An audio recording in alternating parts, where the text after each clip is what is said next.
to New Hampshire Unscripted with your host, Ray Dudley.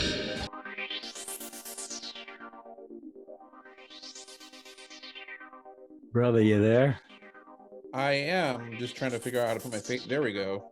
Sorry about that. Now No. you can see my face. Listen, I was having a problem with it. It wasn't allowing Yeah. me to even open up the app. So, Oh, okay. Well, they did update it. They updated the app, so I don't know if that had something to do with it because I had to re-download the app because they made an upgrade. All right. And then I had to figure out what the password that I had for my computer was, which is like back in the 20th century. So I had to do a whole bunch of stuff. How's it going? Oh man, good. I appreciate you doing this. This has been a little while since we did a podcast. Oh, are we doing a public podcast? Not public, but I mean, yeah, I didn't know we were doing a podcast. I thought we were just having an interview about the 7-day plays. what? I mean, kind of with you because bundling. because you're participating in it. So, are there secrets I can't know yet? You as an actor, yes. There are. Okay. Oh yeah. We didn't reveal all the secrets yet. We're gonna do that at orientation. Okay. So this, I don't know when this will come out. I mean, it just depends Okay. on how lazy I am, but Yeah. so, but I if I'm you glad don't I- want me to like put it out there for a while, that I'm okay with that. I just, Fine. I mean, my hair's fine. So yeah, no, you look beautiful. Yeah. thank you. Hey, congratulations on being married, by the way. Thank you. Thank I you did very not get around to saying that, and Thanks. Yeah, So- it's the best. It's probably one of the few good decisions I've ever made in my life, and it's probably the best decision. Actually, no, there's not probably. It is the best decision I ever made in my life. is she in the room? That's a good thing to say. She's not even in the room, but she could hear this later. So, covering my bases. No, it Yeah, really smart. It really was the best. And we had the best honeymoon. We just had the best week of the honeymoon. I saw a couple of those pictures. Yeah, They were pretty sweet. there was like a consistent breeze through the whole week. It just wouldn't let up. It was awesome. It's amazing when you get outside your world. What's really out there. When you Yeah, there's some Well- gorgeous places on this earth. it was an all-inclusive resort in Punta Cana, which made all the difference because once you step out of the resorts or the all-inclusive resorts in that area, it looks like completely different. Hang on, did I lose this? Where the hell did the thing go? Oh, I don't know. Hello, can you hear me? I can, yeah, but I you can't can. see anything. Oh, you can't Oh, see anything. there, Sorry. all right. It's just my face. It doesn't matter. I should not be touching things.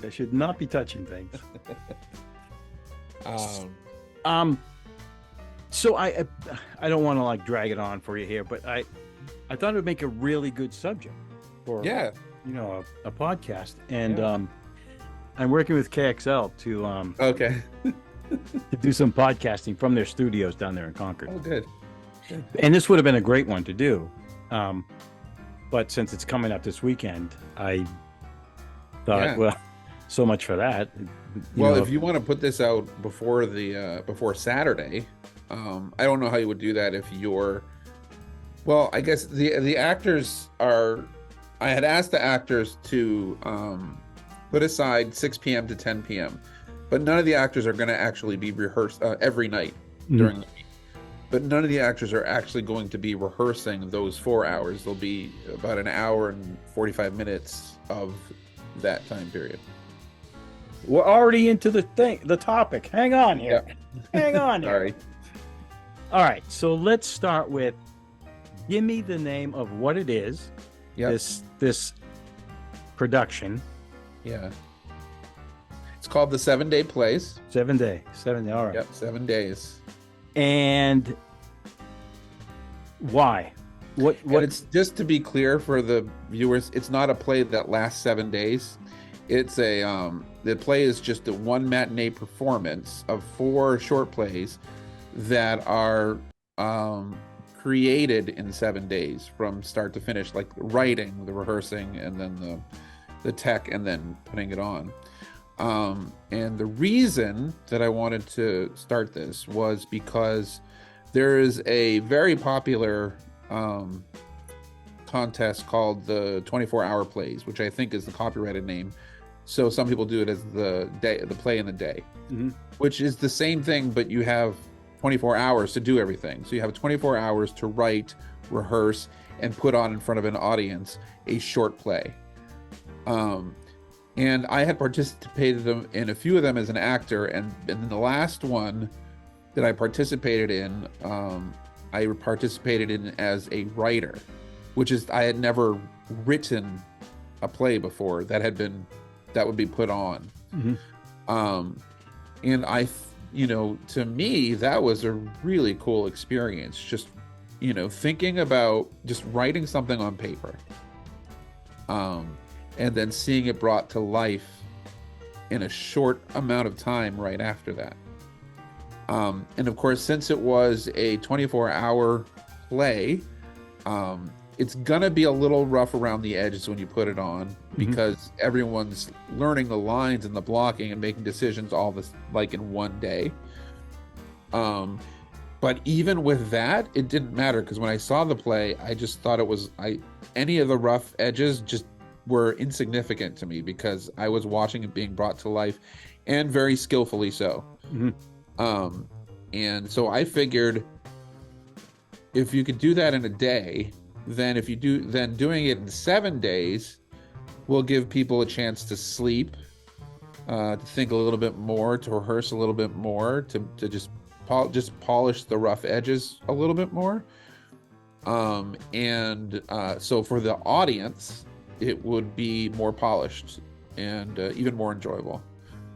So that was the basic idea. It wasn't the whole do a play really quickly thing. It had already been done for years. I just thought, why not do it in a week if you have the opportunity, instead of a really, really short period of time.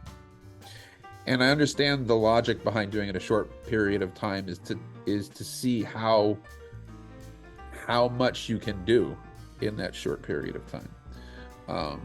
So I think it's the same kind of curiosity, and this the same kind of spirit of that, but it allows it to be a little bit more polished, so that when the audience goes to see it, they're having an even better time. I'm assuming the audience is fairly forgiving in the end result, right? The end result for the 24-hour plays, yes. Yeah. And I assume this one would be forgiving on a certain level too. I would hope so. Yeah. But the less you have to ask the audience for forgiveness, the better. Yeah. So it has to be a pretty not major undertaking, but to put on, there's a lot of moving pieces here. Yep.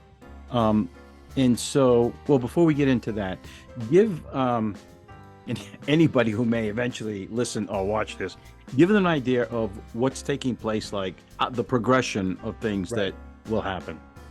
So the basic schedule that we're going to be abiding by is we're going to start it at Saturday. The official kickoff will be Saturday at 2 p.m. because the show is going to be the following Saturday at 2 p.m. So we want that exact 24 hours. However, we're going to have an orientation at noontime on Saturday. So a couple hours before the kickoff. And in the orientation, we're going to gather the writers, primarily the writers and the authors, the playwrights, the people who have volunteered to be actors and playwrights. And the directors have the option of coming, but it won't be necessary for them to come. There's going to be mainly the authors and the playwrights. And what we're going to do is I'm going to explain how it's going to work, and then we're going to give prompts to the writers. And I'm not going to reveal what those prompts are yet in this interview, especially since you're involved.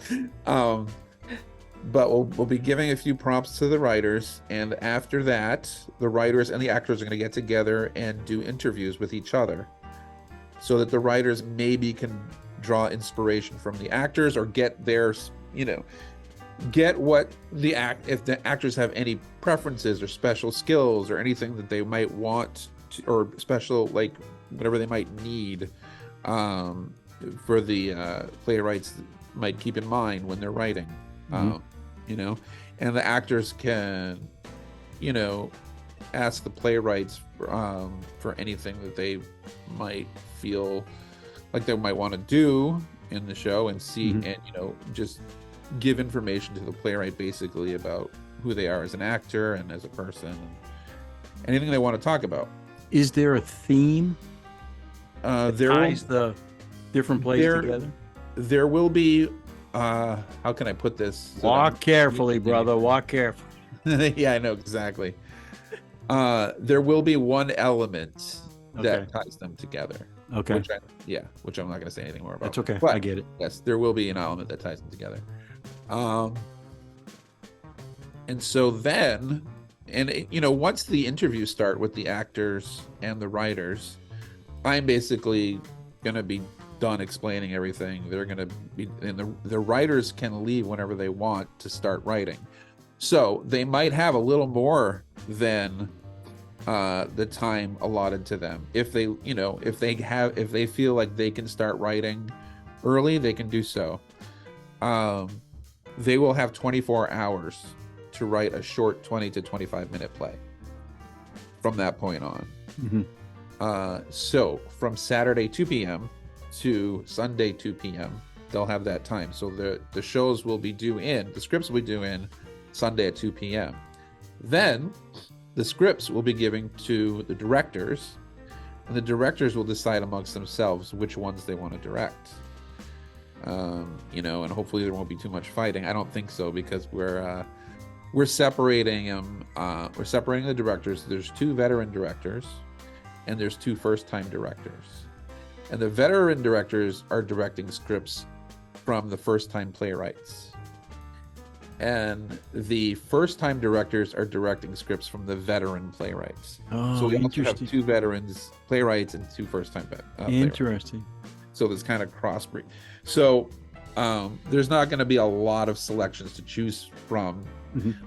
You'll have, you know, each director will have 1 of 2 to choose from, and they can decide for themselves. After that, we're going to have the rest of the Sunday night not doing anything. The directors can go over what they need to go over to prep. The actors can read the scripts, you know, on their own time. And then beginning on Monday evening, we'll have rehearsals. It'll be Monday through Friday. You know, some directors are gonna have, directors can each choose one dark evening if they feel they can. So they'll rehearse throughout the week, and they'll be, you know, they'll have to have certain days.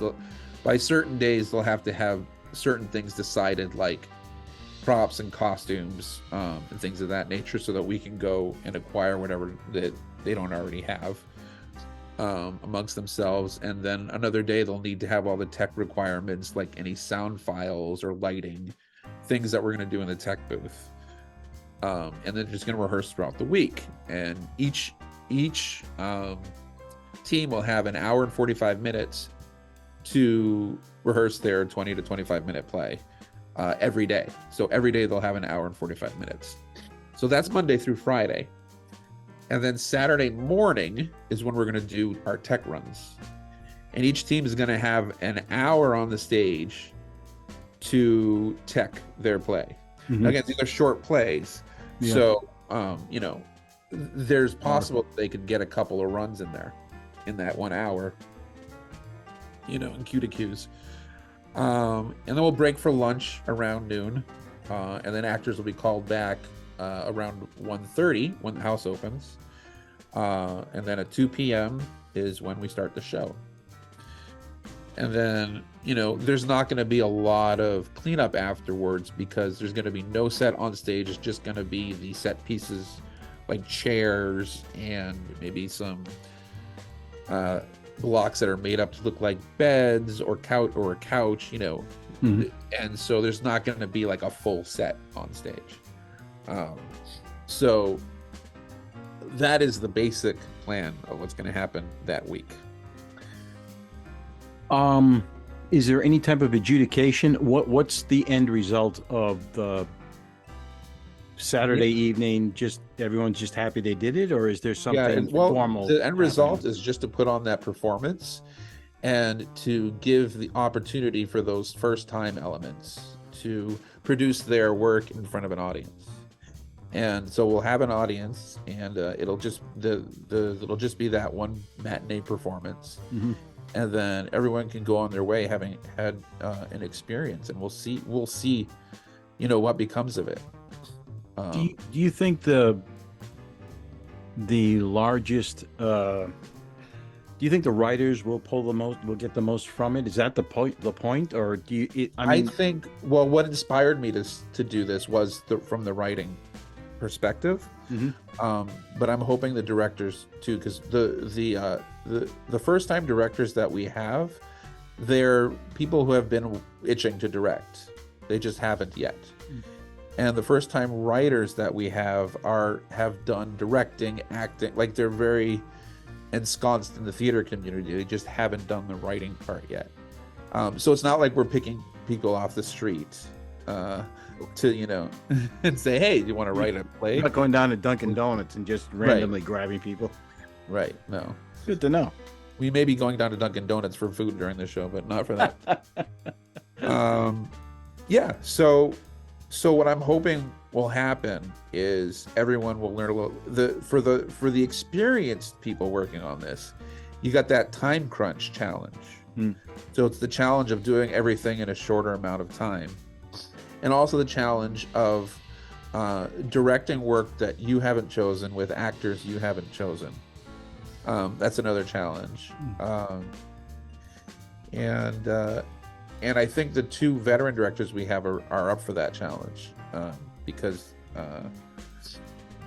I was really carefully thinking about those 4 positions, or those 8 positions, I should say, when I was asking around who would like to do that. I was really careful to ask people that would fit with this, that I believe will fit with this. So I'm hoping that we're actually going to produce, and I have a positive feeling that we're going to produce not just a good learning experience, but an actual quality short plays. Oh. I have a good feeling about that. So, do you want to talk about people you've invited? Do you want to name names? I don't want to single anyone out, because there's a lot of people involved in this, and I kind of don't want to single anybody out in the interview, other than to say that I mean, do you want to list everybody that's involved? I mean, I don't got really. quite a. It's a wonderful list. I mean, It is a great list. Hold on, let me see if I can. If you don't want to reveal things, No, I will. I'm going to list I everybody though. If, like you said, if I'm going to name one person, I'm going to name everybody. I'm willing to put them all out there. So there are actors, There are directors, directors, writers, Yep. and a production team. Does each Yes. group have their own production team as well? Nope. So one production They have their team. own stage manager, because the way that we're conducting rehearsals is that hold on. The way that we're conducting rehearsals is we're doing 2 rehearsals simultaneously in one slot, and then another 2 rehearsals simultaneously in another slot. There's a rehearsal space at a retirement home that we're using, that Hatbox has been in agreement with them for being able to use their space, and it's a big space, so there's enough for 2 rehearsals. Because we're going to be doing 2 shows each at the same time, we do have 2 different stage managers. Okay. So we have an assistant stage manager and a main stage manager, and the assistant stage manager is going to work with 2 of the plays during rehearsals, taking notes, filing rehearsal reports, things of that nature. And then the main stage manager is going to be working with the others. So I'm going to look at my list here. Okay, so our stage manager is Also happens to be my wife, Meredith Compagna, which I get to say her last name as Compagna for the first time, which is awesome. Breaking new ground here. This is great. I know. Our tech director is Greg Parker, who's going to be doing the Tech Saturday morning. He's also one of the writers, actually. Okay. He needed to have, a writer had to step out because of travel complications, and so we were kind of wondering who else could fill that writer's shoes, and Greg stepped in. So we're excited about that. Basically, Greg has to show up on Saturday, and then he'll go home and write a play. Well, he'll have 24 hours to write a play, turn it in, and then the next Saturday he'll be teching his own show, but he won't be directing or anything. So that'll be interesting. And so we have Greg Parker. For assistant stage manager, we have Sandra Avalani, who is super focused, super hardworking. I met her during the 48-hour film, one of the 48-hour film projects. Yeah. The one that actually that you couldn't do, or that, for reasons. You had to put that out there. You can edit. You have editing power on this, right? I've been trying to help you for all the ones you invited. The one I turned you down on. All right. Yeah, you can edit this whole part out if you want. Huh. No, but she's super focused. I met her during that 48-hour film project, and I worked with her another time as a co-actor. She's learning acting too. She's like everything. She's learning everything on really getting into the theater scene. And she did stage manage a show for Ro Gavin recently. And I don't know, she's probably done a billion other things too. But anyway, she's really good. And then for the veteran directors, we have Brian Halpern, and Kelsey Dominy. You've worked with both of them. I have. And the first time directors are Mary Fraser. I don't know if you're familiar with her. She does a lot of stuff for the Hatbox, and she's very experienced as an actress in other theatrical things. And Laura Hoagland's the same way. So Laura Hoagland is the other first-time director. They both expressed interest in directing for the first time, and are feeling various things about it right now. There is, so for our veteran playwrights, we have Gary Locke, and Greg, as I mentioned before. And then for our first time playwrights, Peter Josephson. Really? Yep. He's going to try his hand at playwriting. And Carrie L. Silk. She's going to be a first time playwright. Yeah. Deep bench. Well, yeah. She has she's also bringing her son, who's about, I don't know, he's less than a year old now. But if anybody is a behavior problem, Sion is her son. Sion's just going to take over that role, whatever it is. So we're hoping to inculcate him into theater really early. Let's see here. Did I use the word inculcate? I've read it, but I don't know if that's a real word. I mean, I don't know if I pronounced it right. Sounded good. Okay, sounded good to me. Clip. Okay, and so for actors, we have Deirdre Bridge. We have you, Ian Allen, Jen Schaffner, Melanie Rodrigue.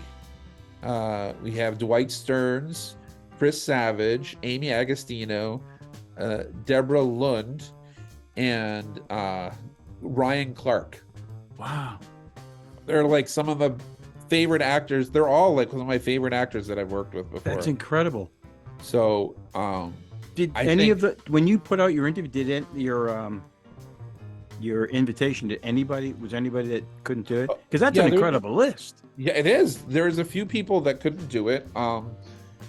I tried to get people as early as possible, and then the people that I got earlier were the more yesers, because there's time before anything is committed, gets commitment. And then I just started thinking of more people that I wanted to do it, and I'm like, I gotta stop because I don't want to overcrowd this thing, Yeah.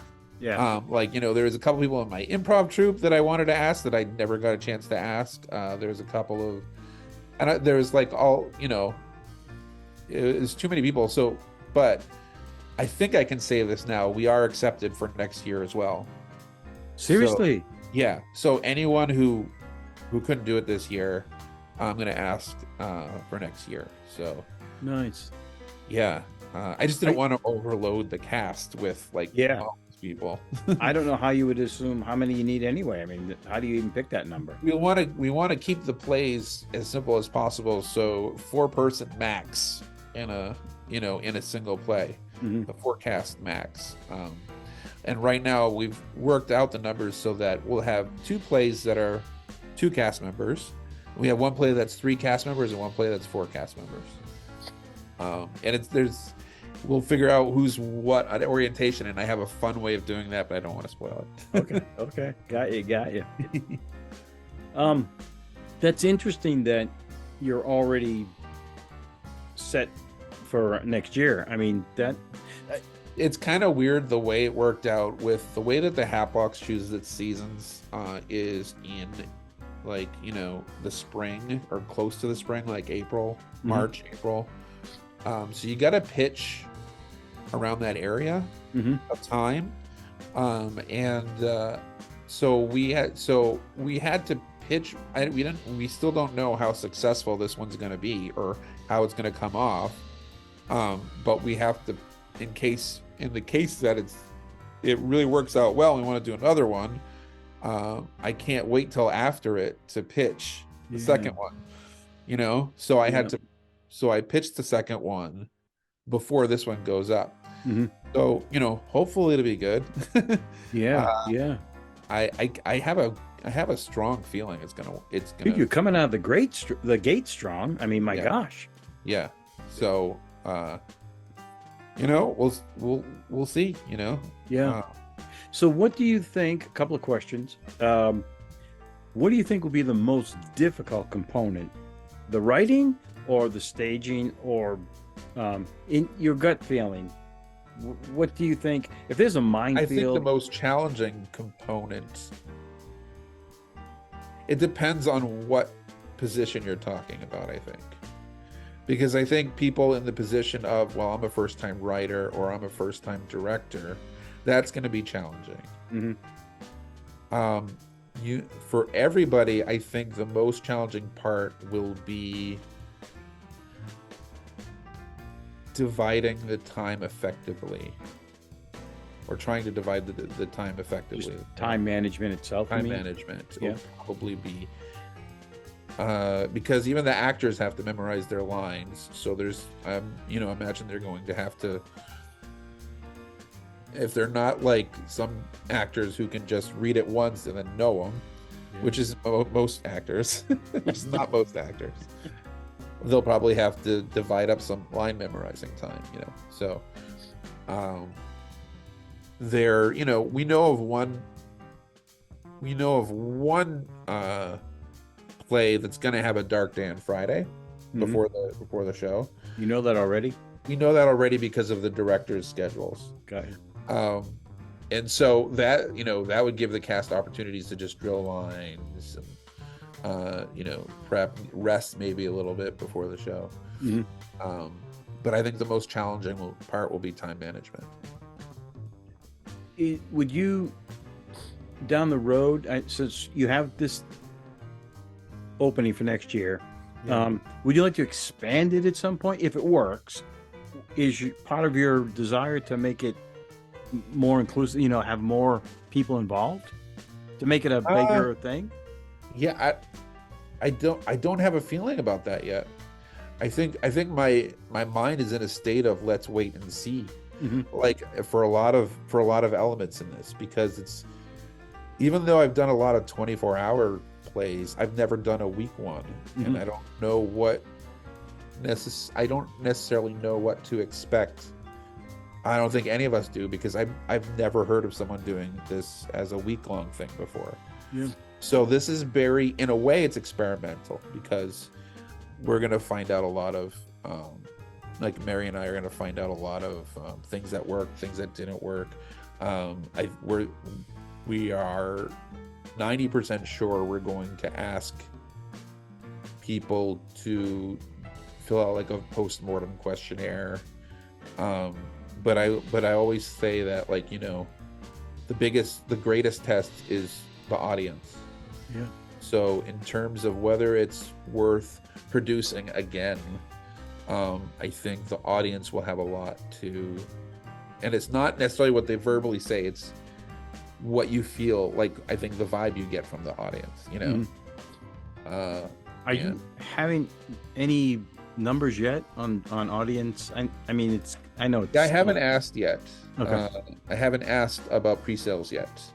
So I have no idea. I don't think it's going to be, I don't think right at this point it's very large, because we just started advertising for it. So, and it's only one matinee. It's a Saturday matinee. So, we could sell out. I don't know. It's a Saturday matinees. Yeah. It's plural. Oh, did I say S? No, but Oh. there's like 4 plays, right? So. Oh yeah. Yes. Yes, absolutely. But they're strung together, so once one plays over, you really can't leave the theater without people seeing. Yeah. Yeah.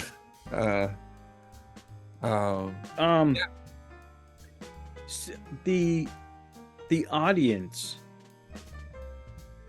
So you and I had talked during, what was it, Red Rabbit, White Rabbit, whatever that, and the audience comes in blind there too, for the most part. Yep. So are you thinking or hoping to get any kind of not a reaction, but you think the audience will be very understanding about what's taking place here? This is, you're literally constructing something from nothing 7 days prior. So I'm hoping that the audience will give you that leeway, and not be so, this is a piece of crap, I hadn't thought too much about that. I guess I'm asking, should we be bringing our parents so we can have an audience that loves us regardless of what we do? I see what you're saying. I think my safety self wants to say, everyone bring their family and friends and everything, and just treat it like a communal experience with people but another part of me is like, I don't think we should go in assuming that it's going to be rough around the edges. I think we should go in with the people involved. I find that hard to believe they would be right. I think we should go in and make it the best possible play for a paying audience that we can make it, or experience for a play. And that's my attitude going in, is I'm going to make it the best possible experience for audiences that are paying for their tickets and want to be entertained in their own right, regardless of who they might know or be supporting. That's the attitude that I would want to, even though the circumstances are very, very challenging. I don't think you should, like when you're walking a tightrope, I don't think you should necessarily walk it as if there's a nice pool underneath. You know what I'm saying? I think you should do it as if you need to make this the best that you can make it. So I guess I don't really think of it in terms of like how the audience is going to react. The audience will react the way that they react. I'm hoping that they enjoy it for its own sake. So I guess that's what I'm hoping. But we'll see. It's an interesting concept, because it's almost like a relay race where they're handing off the baton along the way, right? So they get handed the idea or whatever, the theme or whatever. Then it gets written, then it gets handed to the director, then the director takes it and creates a show out of it, and the actors then take it and put it on stage and perform it until the race is done. It's pretty intensive. I mean, it is. Yeah. everyone who's working on it has my eternal gratitude, including you, Ray. It is one big old experiment. Yeah. And well, you lucked out. I mean, maybe not lucked, but the names of the people involved on all levels. oh yeah, I mean, for example, Brian had a week of not doing anything. He had like a week of not having any projects because he just did Secret Garden. Yeah. He's doing another fundraiser actually the Friday during rehearsal, so that's gonna be their Dark Friday. Yeah. And then he's just doing everything. I know they are. So I didn't expect he'd say yes. I was like, he's probably got projects up the wazoo. Like, wow. But this week just happened to fit into his. It was like a miracle. I don't like, So, yeah. That's what I'm very, very grateful for. It's just the people we were able to, and including yourself, it's the people we were able to get on board. What do you think's the biggest pitfall here? What are people going to have to watch out for along the way? That's an awesome question, by the way. That is like a really good question. I think a pitfall would be relying on the fact that it's, allowing yourself to do less than your best because the audience is more likely to forgive you. I would say that's a pitfall. Yeah, I agree. I mean, that's really the only one. The advantage to only having 1 week is it's not a big time commitment. People can go about their lives and they have this 1 week and they can go about their lives again, Yeah. In the big frame and the big picture of things, it is just a speck of time. I mean, it's not really much of anything. Right. And it's May, so a lot of us are in between things. Yep. Next year's is going to be the end of April, so I might not be able to score as many people. We'll see. But I usually trying to start solicit people early. So, and there's a whole list of people that I just after I said no, I'm going to stop soliciting. Yeah. That I still want. So we'll see. Yeah. The 48-hour film festivals. I didn't do the 24-hour play, but the 48-hour film festivals, they're a hoot. I mean, they're really a lot of fun. That pressure, there's something about that. There's something about the pressure that brings out the best in you. That fire, once they light that firecracker and you're off and running. An age-old truism. Ooh, man, man. Well, I can't wait. I'm really excited. It's going to be so much fun. I'm so glad you're doing it, Ray. Thanks, man. I appreciate it. I'm glad you asked. I mean, absolutely. And again, it worked out. I got something coming up in June, and but the time worked out great. Wow. Yeah. Really good. Got to be a sign, man. Yeah. Okay. Well, thank sign. you so much for taking the time to do this. My pleasure. I'm gonna try to get it edited, but I'm getting old, so whatever. In between my applesauce and my Jello, I'm gonna try to get it done and see if plus you'll be rehearsing next week, so yes, I will.